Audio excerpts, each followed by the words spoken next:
Rabbi. Morning, It's Gwen. so good to see you all. Oh, there you go. So are we all here? Okay, wonderful. Good morning. I have missed you. And while it's sad that the Jewish holidays are over, the good news is that we get to do our learning. So I wanted to frame the learning that I propose to do with you. It's something of an experiment. In the many years that I've been blessed to teach this class, I've never quite done anything like this. So give me a second.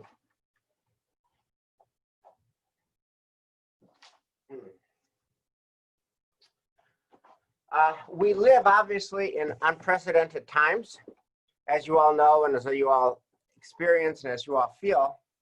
And the question is, how should a shul respond to these kinds of unprecedented times? And it feels like there could be three different responses. One is you just talk explicitly about the political issues and the other issues of the day, especially with an election coming in a month. Trump this, Biden that, Kamala Harris this, Mike Pence that, right? I don't want to do that, and I don't think that that's the right place for a shul. If you want to talk about the actors involved in the 2020 election, there's an endless number of channels, TV channels, cable channels, and other media outlets for you to get the politics of your choice. So I don't want to talk about politics. So one ground rule of this class is you will not hear any politics. You will not hear anybody running for office in 2020. It's just a ground rule. There's no talking about any candidate for elective office in 2020. A second option would be to just talk about something completely unrelated to the world that we're living in. I could talk to you about, does a can of tuna fish need Pesach supervision? Does it need a specific hashgacha? Or how do we think about cream cheese and cottage cheese and hashgacha, or detailed laws of rituals, or just Parshat HaShavua, Rashi, and the Torah portion? And that feels off as well. After all, a shul should be relevant to the world in which we live. And if you're talking, if nobody is thinking about tuna fish or does cheese need a hashgacha, then why would I be talking about tuna fish or does cheese need a hashgacha? So I'm not going to talk about Trump and Pence and Biden and Harris, and I don't want to talk about irrelevant stuff. What I want to do is the third option, which is to provide you with learning of two kinds. One is historical learning, and the second is Jewish values learning that speak to the moment in which we live and that allow you to make your own decisions and come to your own conclusions.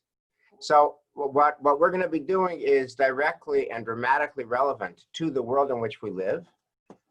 It's obviously the election of 2020, which all of us are thinking about, is the backdrop of this choice. And I'm going to do it in the context of Jewish values. And then you're going to be able to learn. So we're not going to talk about any current candidates. We're going to be talking about four presidents: Abraham Lincoln, Theodore Roosevelt, Franklin Delano Roosevelt, and Lyndon Baines Johnson, as Doris Kearns Goodwin has taught their stories in leadership in turbulent times. And what I propose to do is to look at each of these figures as she presents it through the lens of Jewish values. And then you come to your own conclusions about what that means for the world in which we live.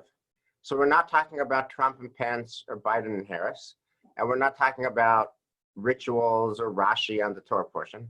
We're talking about our world, but in a way, the goal here is that everybody and anybody, whatever your political persuasion, could find a home in these sources.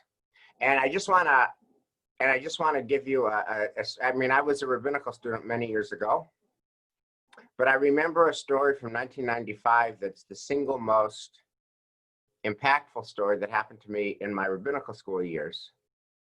And what we're doing today, I propose to be a direct descendant of that moment. So there's a seminary Talmud professor named Israel Frankis, who's the survivor of the Holocaust. And Israel Frankis was one of these very rare birds who knew all the Talmud by heart, basically. And he grew up in Eastern Europe, and he grew up in a different world. And this guy really knew Talmud. And he was a very rigorous Talmud professor.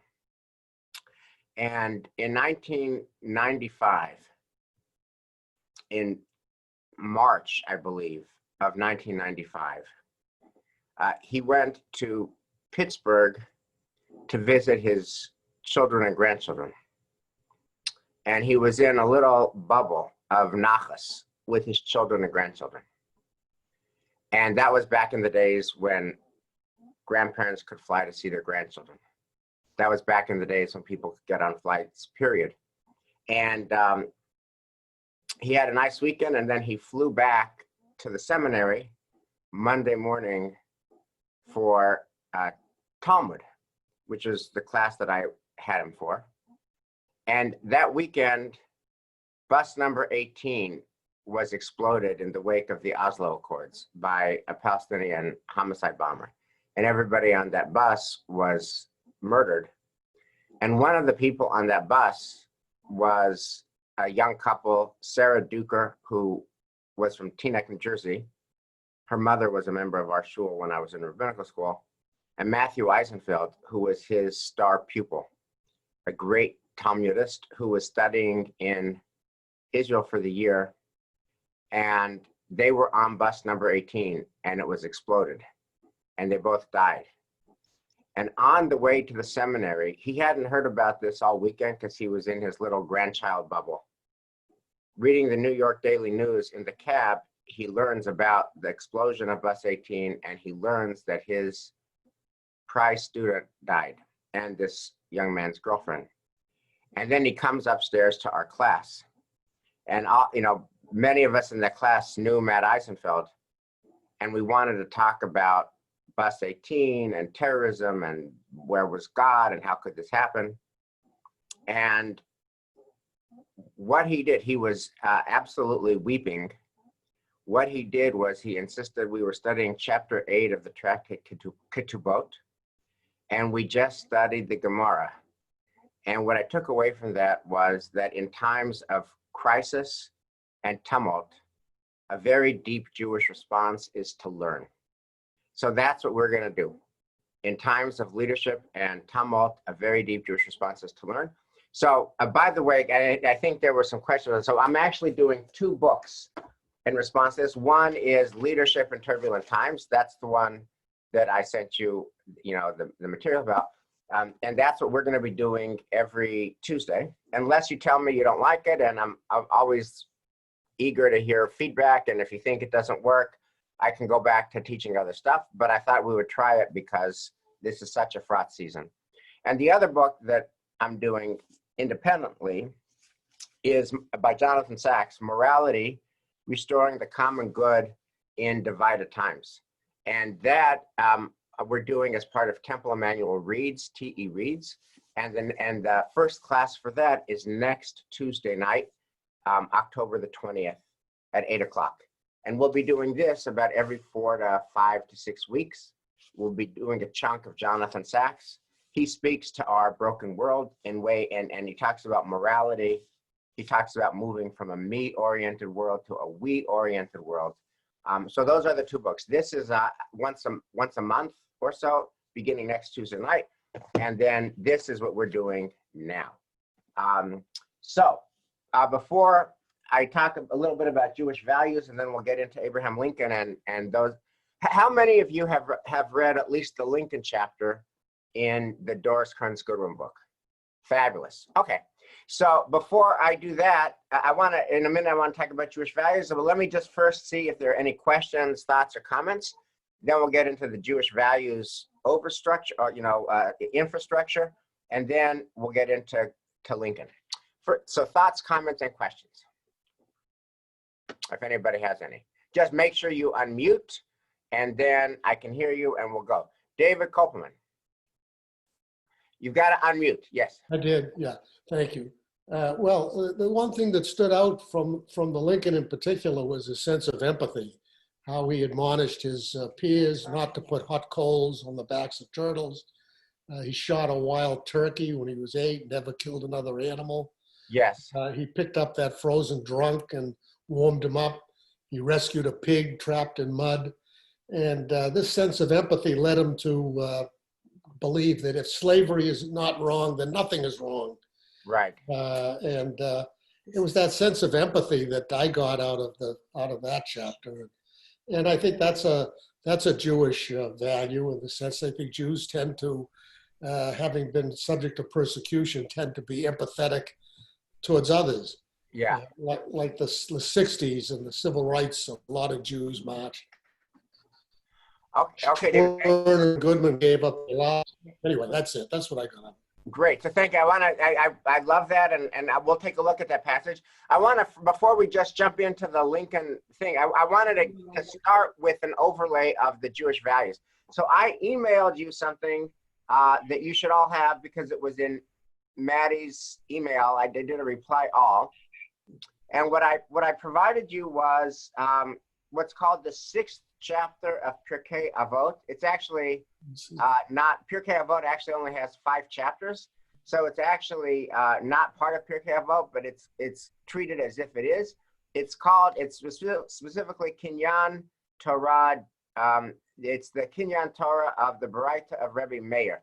So it's some teachings that are attached to Pirkei Avot, and one of them, which is what I sent you, is a very evocative teaching. It's chapter 6 of the Kinyan de Rabbi Meir. And I want to just read this for a second, because there's 48 values, and Rabbi Chill taught me, may he rest in peace, that the most people can absorb is 3, preferably 2, preferably 1. So 48 is way too much to absorb.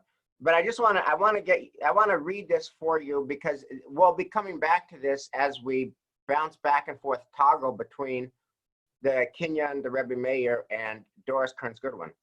Torah is greater than priesthood and royalty. Royalty can be acquired through 30 virtues, and priesthood through 24.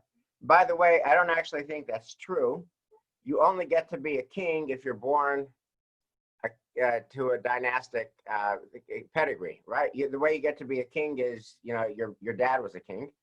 And priesthood through 24, also really not true. You're a priest because your parent is a priest, okay? But Torah is acquired through 48 virtues.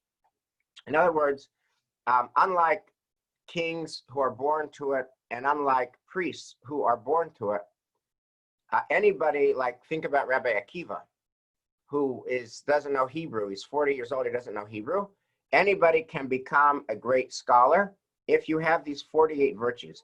And these 48 virtues are considered, this is a very powerful teaching, not only about how you acquire Torah, but how you become a really good person. What are the qualities that go into being a really good person and a really good leader? So I'm just going to read the first part of it, and just just so that you can get a taste of it. And then we'll get back into Lincoln, and we can start with David's point, okay? By study, Lincoln always had a book around, as you know, even when he's in the general store in New Salem, he's got his book of poetry. By attentiveness, by orderly speech, by an understanding heart, by a perceptive heart, by awe, by fear, by humility, by joy, by ministering to the sages, by cleaving to colleagues, by probing discussions with pupils, by calmness in study, by study of scripture and Mishnah, by a minimum of business, a minimum of sleep, a minimum of small talk, a minimum of worldly pleasure, a minimum of frivolity, a minimum of worldly pursuits, patience, generous heart, trust in the sages, and acceptance of suffering. Then it goes on, knowing one's place, contentment with one's lot, guarding one's speech, taking no personal credit, being beloved, loving God, loving all creatures. So you see there's just 48 qualities that, according to this ancient teaching go into being a good person, a good scholar, and a good leader. And just keep that in mind as we now then turn to Lincoln. So David mentioned the compassion, and I just wanted to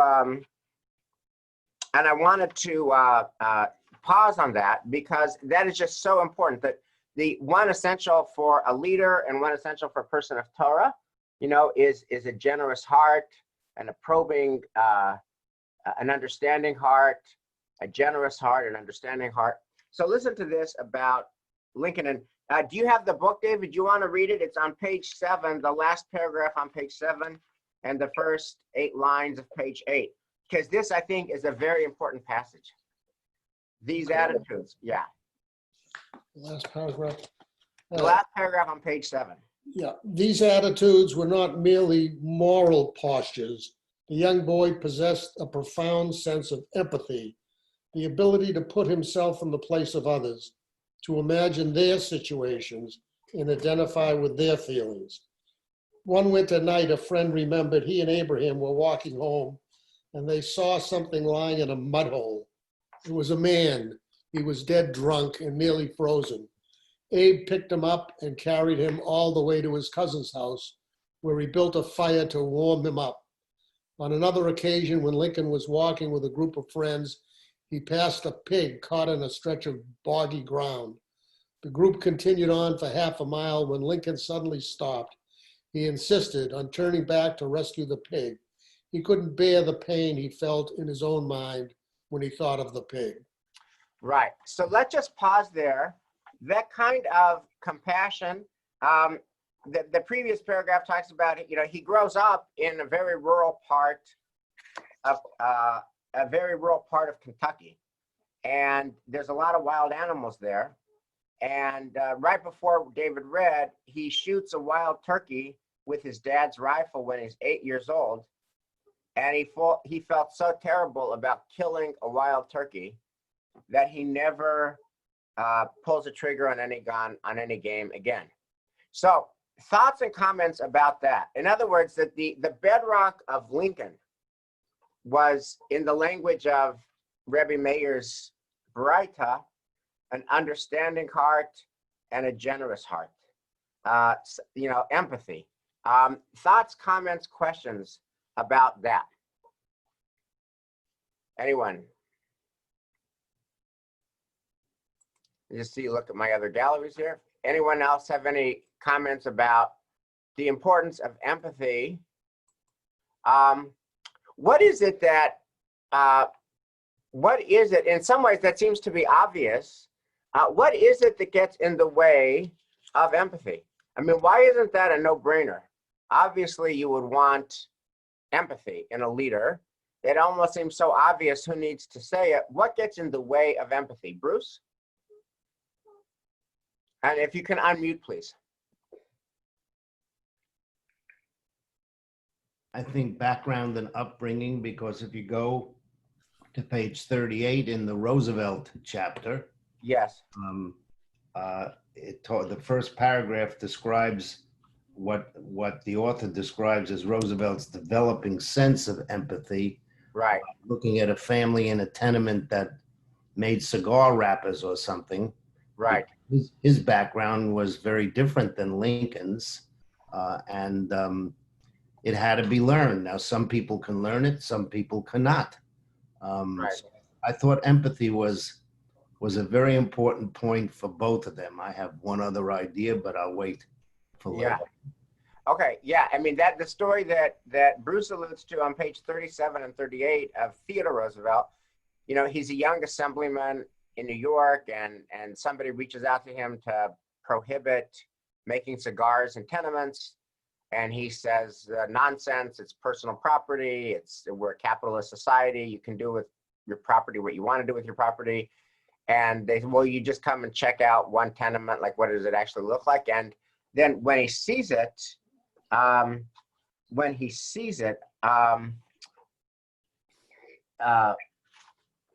meeting with the labor leader, Samuel Gompers, and hearing his description of the dreadful conditions in the tenement apartments, where thousands of families lived and worked, stripping, drying, and wrapping cigars.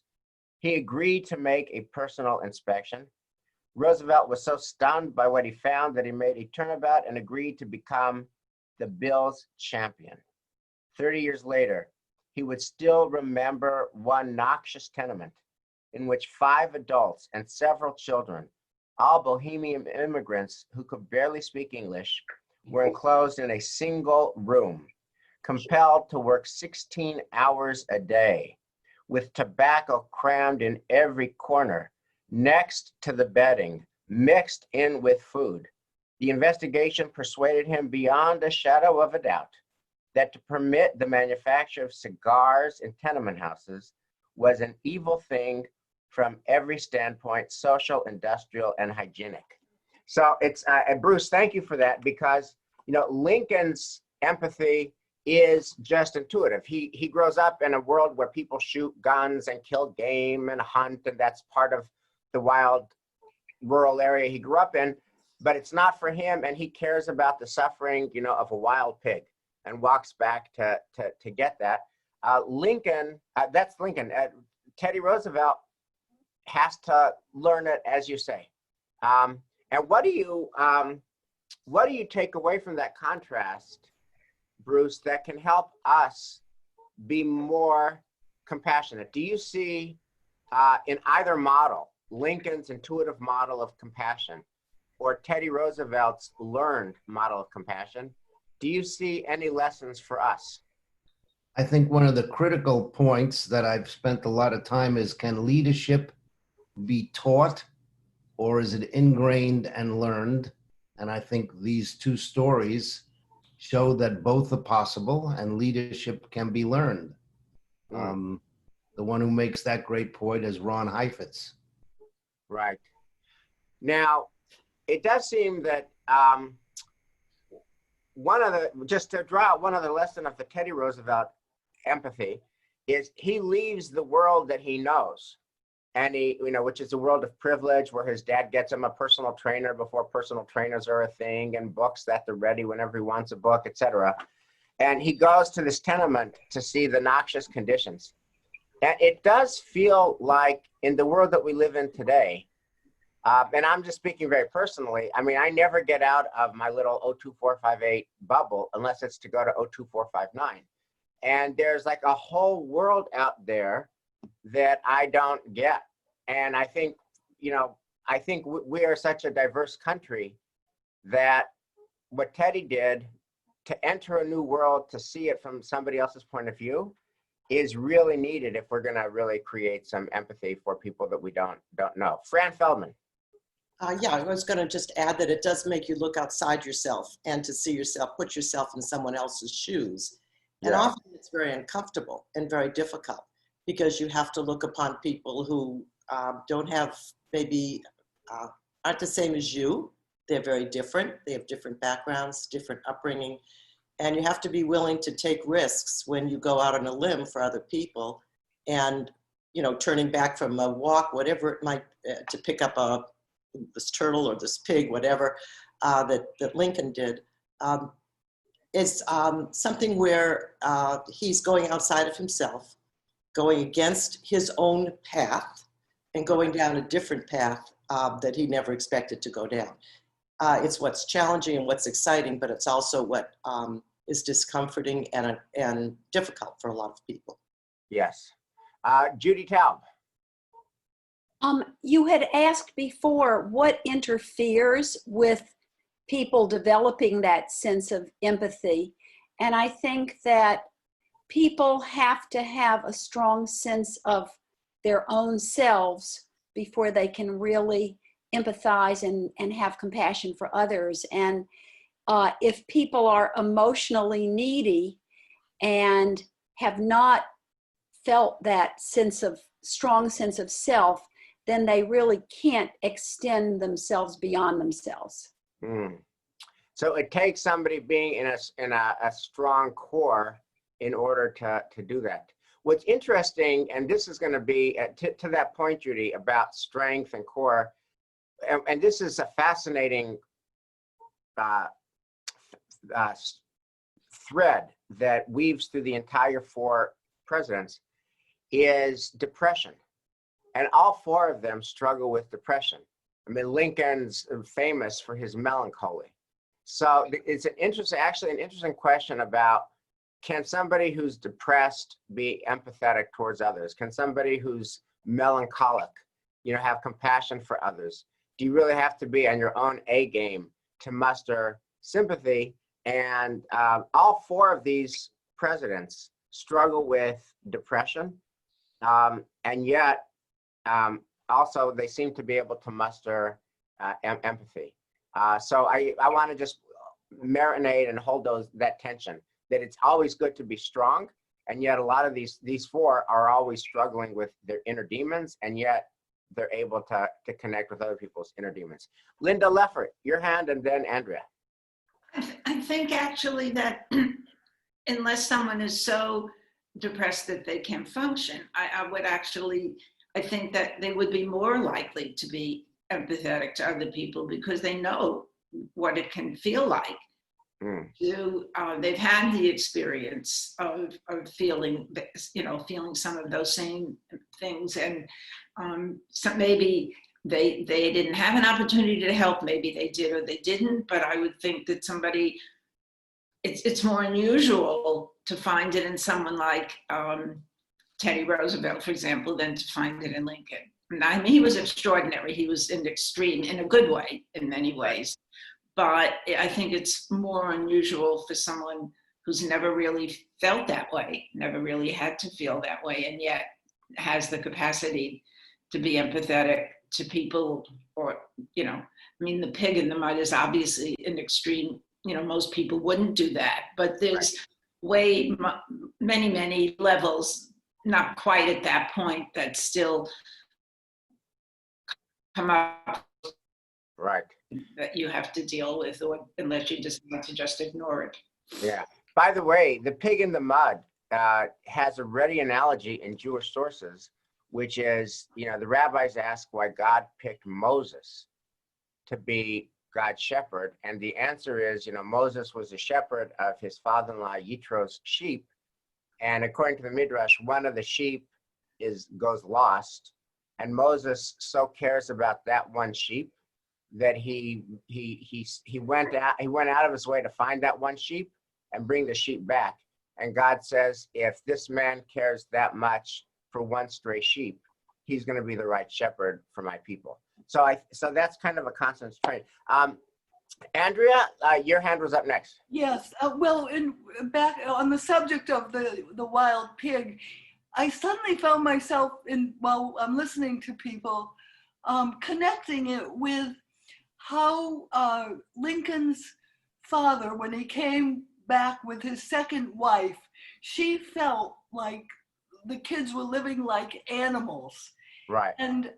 But she believed in them. And I wondered if there was some way that Lincoln himself felt a little bit like a wild animal at that point, the way they were living. But his stepmother had such a belief in him that was a source of strength. Yeah, Andrea, let's talk about that, because I want to pivot to a second quality of Lincoln, and it has so much enormous resonance for today's world.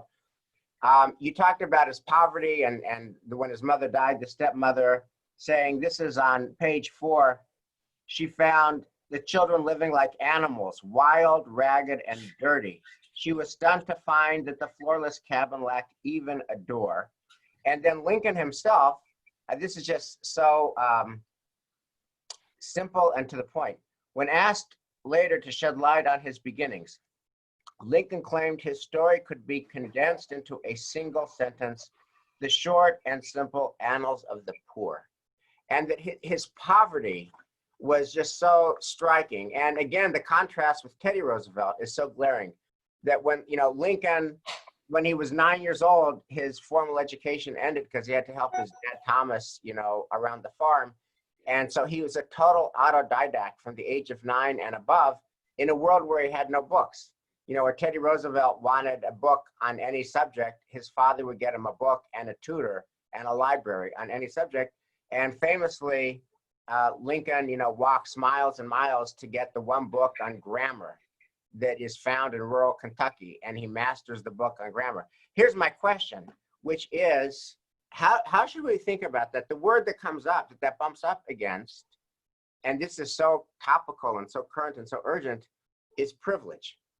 In the white privilege and rich privilege and white Jewish privilege and rich privilege. And think about, how COVID has had a much greater impact on poorer people and a much smaller impact on richer people.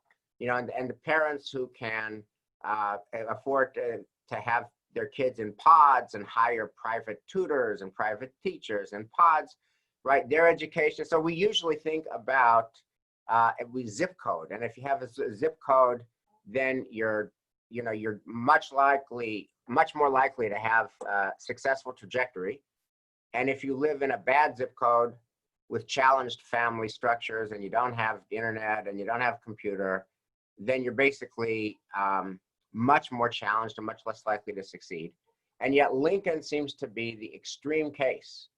So what do you make of that, Andrea? Well, I guess the first thing that comes to my mind is that, he had this stepmother who believed in him, but also he had tremendous intellect, capacity for memory, inner qualities and he could identify with many different populations. He told, and this is sort of a Jewish thing, as did Roosevelt, very good booby mices, lots of stories, which people learned from. He knew how to connect with people so that they could identify with him. Yeah, right. And that ability to be a storyteller and empathy, and this cuts across, and to this day is such an important quality. If you ever saw Primary Colors, which is based on the Clinton era thing, but written by Joe Klein, it shows candidate Bill Clinton, then governor, in a Dunkin' Donuts or some, donut place, just schmoozing with the guy behind selling donuts. And and at least as the movie portrays it, the key to Clinton becoming president was the donut story. He could just do that all the time. Talk to the donut guy, human to human, really understanding him and making him feel heard. And Lincoln seemed to have that piece as well. Other thoughts about other qualities that emerged from the Lincoln story. Barbara Resnick. And then I got to get to second gallery and third gallery. Sorry about that. Just say two things. One is that both of them suffered losses, which is very important. They sat in, Lincoln suffered the loss of an election, and Roosevelt loss of friends and all his support before they rose again. And the other thing is, Clinton always said, I feel your pain. I used to say to people, the only person in this world that feels your pain is Clinton. But it got over. He had a way of making it clear that he understood. And right. There's no question. Yeah, and by the way, because, Clinton lives in our lifetime, if you've ever, talked to people who saw him, they would use mysterious language to describe what it was like. This was back when Clinton had his full political powers, and not Clinton today. But he would hold your hand and he would look you in the eyes, and he's only talking to me, like I'm the only one in the room that he saw. He had some kind of ability to really make people feel connected with. And again, Lincoln seems to have that ability to tell stories and etc. Let me before there's plenty more to talk about with both of them, but I want to just not discriminate against second and third folks on the galleries. I want to, if you'd like to say something, let me know, and I would love to hear what you have to say if I haven't called on you yet. Anybody else? Oh, okay. So we've talked about empathy. We talked about, his poverty and his drive. There's another piece, and this really connects. If you go back to the Jewish source that I taught you, that we're just introducing to you, that from the Kinyan to Rabbi Meir, If you were to look at that, what would you say? I mean, there's 48 different qualities, but what seems to be a big leitmotif of those 48? When you look at it, it seems to be a lot about study, right? There's study, there's attentiveness by columnists and study, by study of scripture and Mishnah. And one of the things about Lincoln in particular was the way in which he was always learning. And by the way, Teddy Roosevelt as well. You know, Teddy Roosevelt did it with, you know, he had more resources and, you know, and when he was interested in nature and so forth, he would start cutting up animal or insects, etc. But if you take a look at Lincoln, once he leaves home, and he is and he's working at the you know, in his position, he's always got a take a look on page 11. This is his first job. He's 21 years old. He has to walk 100 miles to get to New Salem. And he's working in a store. And there's at the same time, I'm reading on page 11. At the same time, his unabashed eagerness to learn deeply impressed the people of New Salem. A volume of poetry or book of prose was always kept behind the counter, so he could read during a lull in the general store's business. And in discussions about politics, he revealed an intimate familiarity with the issues of the day. So I think I just want to name one of the qualities that Doris Kearns Goodwin names, and that is very central to Jewish values, which is a love of learning. You know, intellectual curiosity. That Lincoln was a man who was intellectually curious and was always studying something. What do you think about that? And is that something that you aspire to do? Always reading something, that there's always a book on your nightstand, that you should always be able to answer the question, what are you reading? What are you reading? And have some, you know, a new writer, a new book, a new thought, a new idea. What are you, and that's kind of the universal aspiration of the Jewish people, and something that Lincoln embodied. Thoughts and questions on that? Barbara Resnick. I think reading and studying leads to empathy, because you learn about the world and about other people, and that's why it's so critical. Yeah, absolutely. Yeah. Any other thoughts on reading? Penny Sharpman. And Penny, if you can unmute, please. I'm unmuted. Okay. Well, it's not just empathy that you get by that. I mean, you acquire knowledge of other places, of other worlds, of other cultures, of solutions that would make you a great leader later. Right. I mean, I don't know if how many of you have read, there's a book out called The Girl with the Louding Voice. Her desire for knowledge is really what drove her out of, what enabled her to escape from a life of slavery in Nigeria. Yeah. That desire for learning, that desire when you know there's more out there and you want to know it. Right. So that's what gives you a basis for everything. Yeah. Nice. Okay, I want to come, I just want to, in the interest of time, I want to name a few other things that it feels obvious, but he was a people person. He gets to this place at 21. And by the way, everyone apparently says that Lincoln, to be just straight up, was ugly, physically ugly, gawky, awkward, etc. He was ugly, and that his appearance was off-putting at first, but it's something that he always overcomes. So to the villagers of New Salem, this tall young stranger struck them as odd and unappealing, gawky and rough-looking, with dark weathered skin, great ears, high cheekbones, and black quilt-like hair. He was dressed in the most ludicrous character. But then from the unprepossessing start, Lincoln was able to establish himself so quickly in the minds of residents that within 8 months, they encouraged him to run for a seat in the state legislature. How did it happen? The answer, one local man explained, lay in Lincoln's sociability, his open, candid, obliging, and honest good nature. Everybody loved him. He would help travelers whose carriage was mired in mud. He volunteered to chop wood for windows. He was ever ready to lend a spontaneous, unobtrusive hand.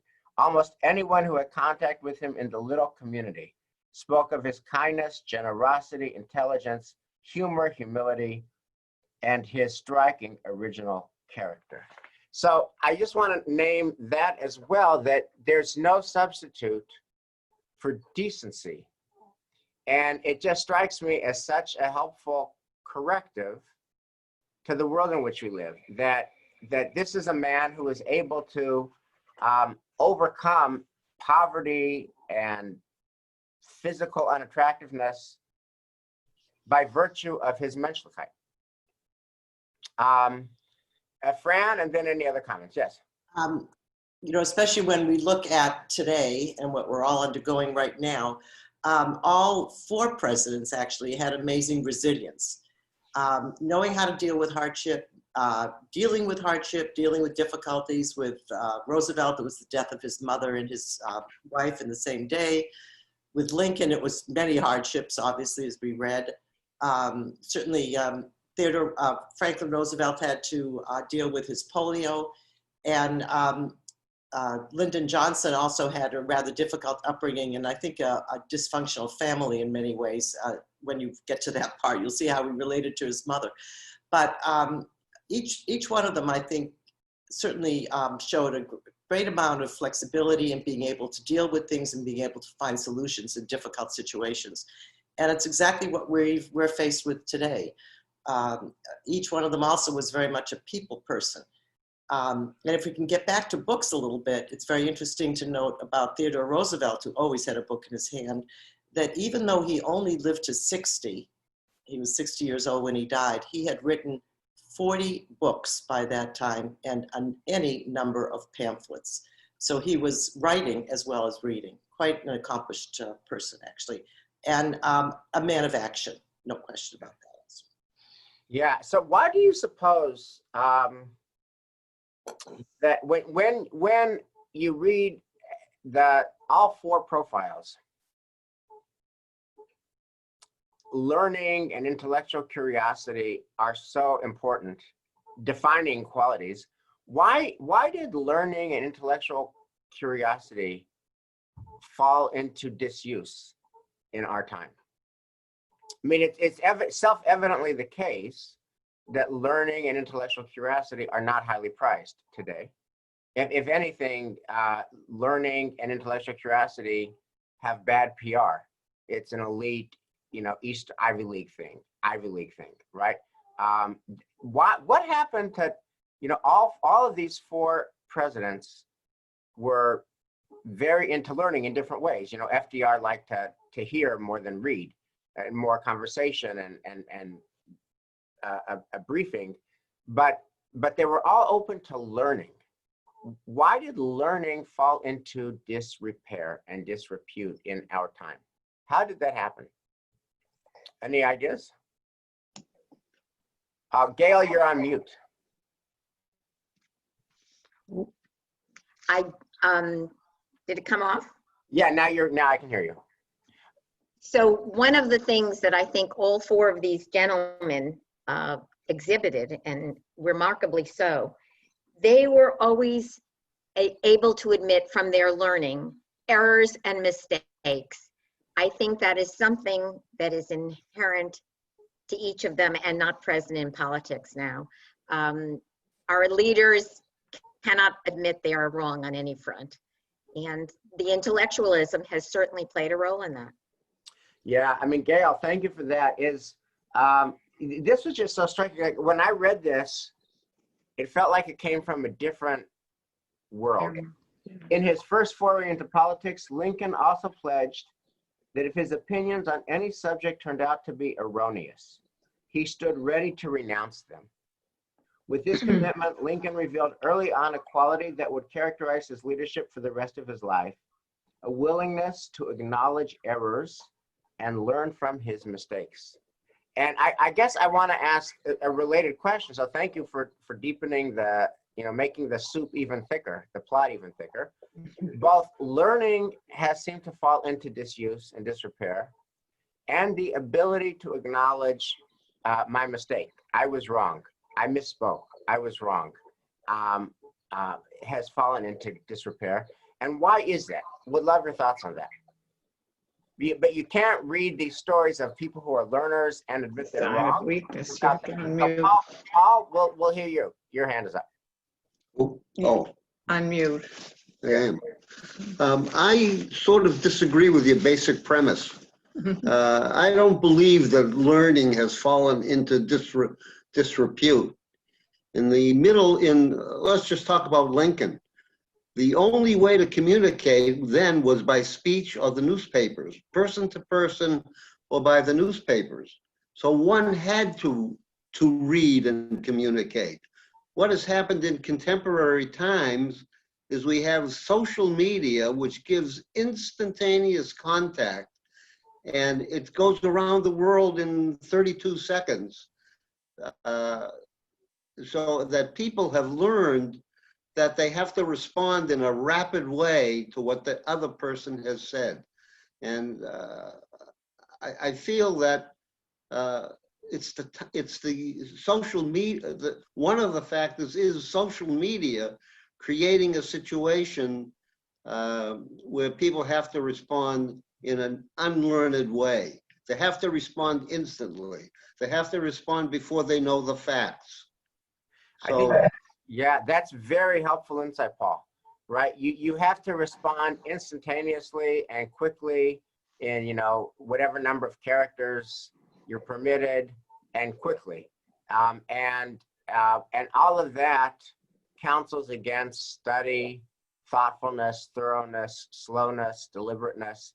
So I think that's a really right. All of these four people lived before the age of social media, and there was more time to marinate and to be serious. And here's my question to you: is it possible in the world that we live in today to recover and reclaim serious, thoughtful scholarship? absolutely, absolutely. It all boils down to who are the leaders, who are the people influencing the most people. And if that person is a learned person, a scholarly person, an academic person, and a realistic person, that can be turned around. Okay. Other thoughts? I just want to make sure that I call in anybody else who hasn't had a chance to share and would like to share. Let me just see if I don't want to miss anybody. Anyone else hasn't yet had a chance to speak who would like to speak? Oh, Sandy Klein. And then Connie. So just one comment in regards to the learning and when news media went 24/7, it was the same situation as what was just being said, that there was no chance to do honest journalism and check all the sources and come out with an honest, legitimate report. It was who could be out first with the most inflammatory information so that they could then get the most, I can't think of the word, but the most reward for being the first out there with the information. Right. And I think that totally shifted how we get our information. And just one other comment. Yesterday, I didn't listen to most of the hearings, but Amy Coney Barrett, one of her comments was, "I'm not from an Ivy League school. I'm one of the only justice that will not be from an Ivy League school." Right, right. And that, again, not talking politics, but there is an anti-intellectual streak in her comment that you bring up points to. Connie? Yeah, building on your idea of not being in an Ivy League school, I think maybe learning has become a way of leaving people out and creating a hierarchy. So I think a lot of people who didn't have access to this elitist learning rebelled against it and said it was. All right. Yeah, it's interesting that not only did Lincoln himself obviously embody intellectual curiosity, but I found this so powerful. Not only did he himself embody learning and study, but he felt that education was the main thing that would save America. And I just want to read this. This is on page 19. And of course, he lived even before the Civil War, he lived in the shadow of the Civil War, right?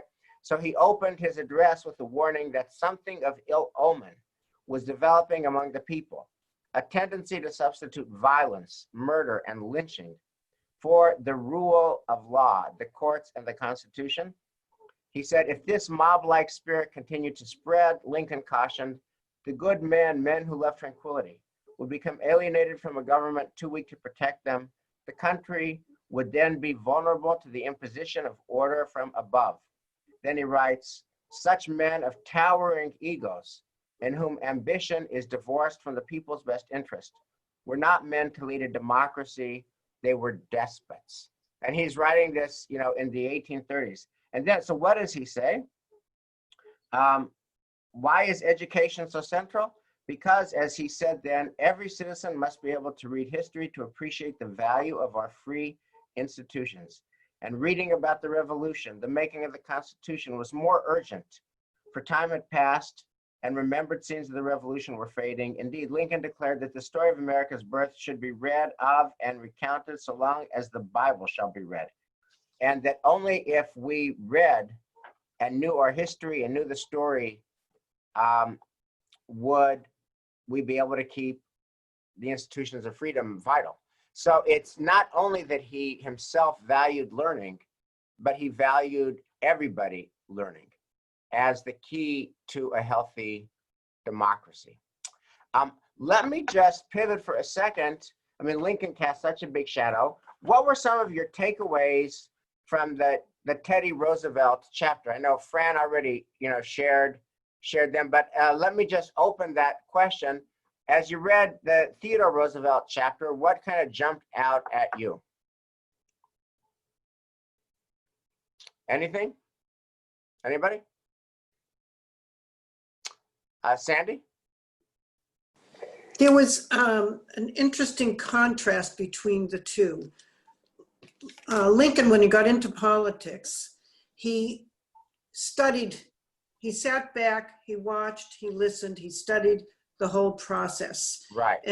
And learned the way to work his way into the fabric of the group.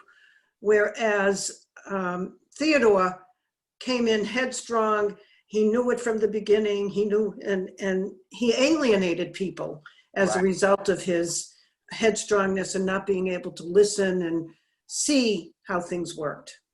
Yeah, it's a very good point. Exactly. Can I add one thing? Please. Both of them didn't learn or study empathy, but they found a way to connect. And I'm still trying to figure out what makes people like that become so empathetic that they can reach beyond themselves, because they came from two different backgrounds, and yet they both saw something in other people that a lot of people say don't look at and find something about them that they can connect to.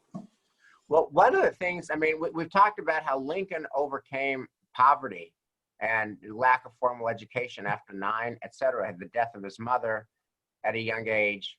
So Theodore Roosevelt didn't have those problems. His dad didn't die until he was in college, and he was very rich and pampered, and he had every advantage. But he had the ill advantage. He had the challenge of his health and of his asthma, and he was kind of a weakling, and he couldn't breathe, and he had to, and he was he was often hamstrung by illness. And it feels like he spent a lot of his energy compensating for his asthma and for his childhood weakness, and that somehow, propelled him into to being an energy machine, and to dealing with himself, and to working out, and to reading, and to.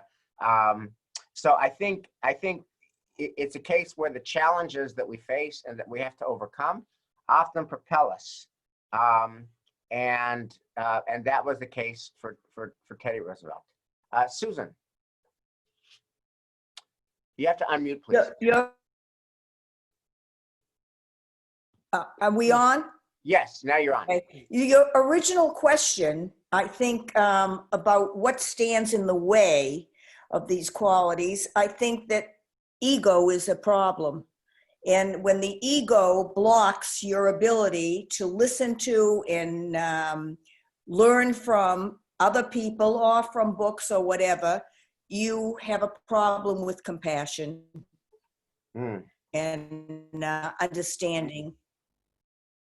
And perhaps who can understand these things and explain these things, but maybe the very challenges they had, Lincoln's poverty and Teddy Roosevelt's health challenges, somehow made them supple and open and humble so that they could receive the wisdom of others. And so, yeah.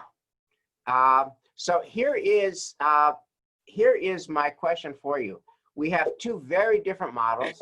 One person who's raised in dire poverty, one person who is raised in great wealth and affluence, but they seem to have similar qualities of they're both intellectual, they're both big readers, they're both into learning, they both are compassionate, although they get there in different ways. They both have the capacity to acknowledge errors. Theodore Roosevelt acknowledged that he was bullheaded when he started in the legislature, and that was a turnoff. And so it feels like when you just look at those two cases, this is an argument against the triumph of zip code, because one had a pampered zip code and one had a very challenged zip code, and yet they both ended up at 1600 Pennsylvania Avenue in different ways. And they leave us with a legacy of these qualities of likability, decency, hard work, learning. They're both storytellers. So there's a lot of confluence of values. For next week, we have two more people who are very different from one another, FDR and LBJ, chapters 3 and 4. And again, my questions to you will be, what were the personal qualities that propelled them to learning, to power from very different places? How did they end up also at the White House? And take a look at the 6th chapter of the Kinyan of Rabbi Meir. What Jewish values do FDR and LBJ embody? And what can we learn from those values today? So what I want to ask you to do is give me some, we're just starting this. This is, again, it's a new move for turbulent time.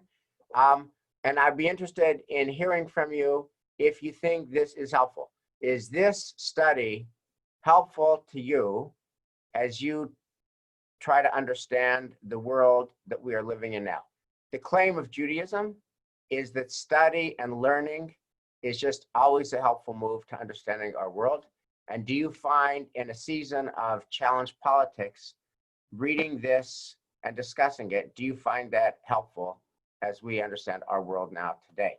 So with that, we'll just say Kaddish to end our class. Yit kadal v'yit kadash merabah v'yolma divra chirutei v'yamlich machutei b'chayechon u'v'yomechon u'v'chayei d'chol beit Yisrael ba'agala u'v'zman kari v'imru amen. Yehei shmei Rabba mevorach li'olam u'le'omei omaya. Yitbarach v'yishtabach v'yitboar v'yitromam v'yitnaseh v'yiradar v'yitalev v'yithalal shemei dekudesha barichu leila min kol birchata v'shirata tush b'chata v'nechamata da'amiram bi'alma v'imru amen Yehi shlama rabba min shemaya b'chayim oleinu v'al kol Yisrael v'imru amen Oseh shalom v'imramav hu ya'aseh shalom Aleinu v'al kol Yisrael v'imru amen. Before we close, I wanted to thank Caitlin for hosting our Zoom. And I also just wanted to reach out to anyone who is out of town. So I think Judy Swartz, are you still in Florida? Are you back? You're on mute.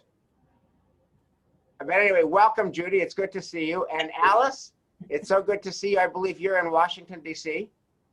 So it's so good to see you. Is anyone else on the call that is not in the holy city of Greater Boston? Yes, David and Susan, where are you? Berkshires. You're in the Berkshires. Okay, wonderful. Thank you for joining us. Anyone else out of town? Gail, where are you from? Where are you now? I'm at the Cape. The Cape. The Cape. Well, enjoy the Cape. I hope you've got better weather on the Cape than we have over here.